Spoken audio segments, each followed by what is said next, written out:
Good evening there. Now, one of the first rules of dealing with a terrorist is not to provoke them because, let's be honest, a terrorist is already dangerous enough. What more an angry one?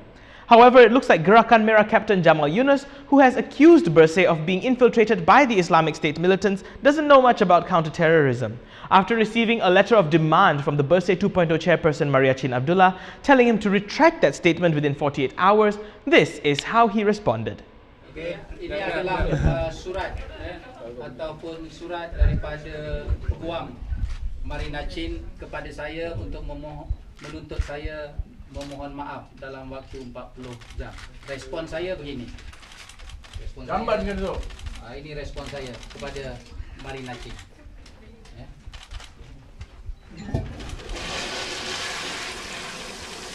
Okay, selamat Maria.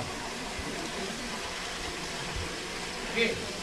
Now, I am not saying BERSIH is a terrorist organization, but if Jamal really believes his allegations and the evidence that he submitted to the police yesterday to be Laporan yang saya dapat ini, ya, sumber-sumber yang sahih, sumber-sumber yang sangat membimbangkan, sumber-sumber yang sangat menakutkan kami.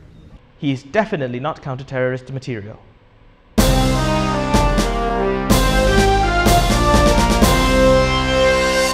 BERSIH, on the other hand, is more concerned about their actual mission, and that's to help the people understand how the convoluted business of democracy works. Less than 2 weeks remain on the clock for objections to the Election Commission's redelineation proposals, where members of the public and municipal councils can voice their objections with the process.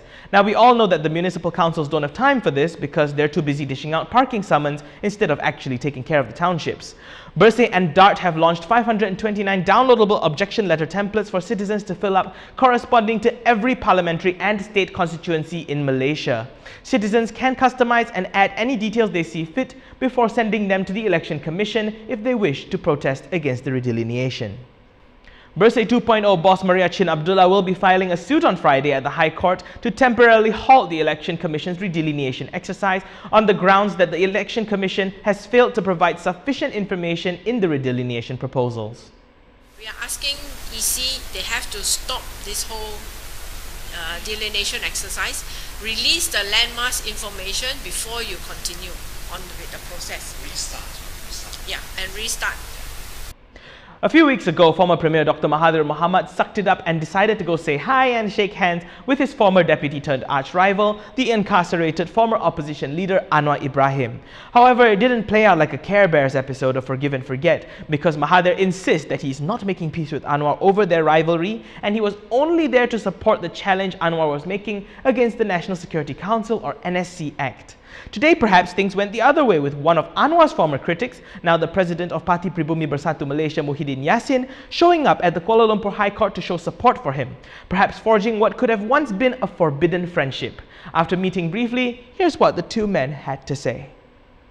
Saya lalukan kehadiran dia dan bersatu dia meningkat kerjasama dan saya dah minta keadilan dan Pakatan Harapan juga bincang dengan dia. No press statement. Ada bincang apa tak tadi? Kerana dah lama tak jumpa lah. Lebih lagi beliau adalah de facto ketua PKR.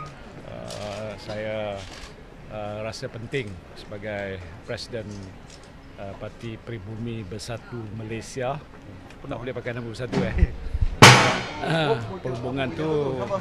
perhubungan tu kita jalinlah supaya kerjasama yang kita harap akan berjalin akan menjadi satu kenyataan. I know what you're thinking. What is Anwar in court for this time? Isn't he in enough trouble already? Today it was for a suit that he had against UMNO-owned daily Utusan Malaysia regarding an article they published linking Anwar to the Lahad Datu incursion in 2013. The case was settled today as the paper expressed regret over the article and will be publishing an expression of regret in the paper. Following this, Anwar agreed to an amicable settlement. And that's it for the fact sheet today. Should you provoke a terrorist? Think about it. Let's talk about it in the comments. Remember to hit like, subscribe and share this video. I'm Daniel Anthony. Thanks for watching.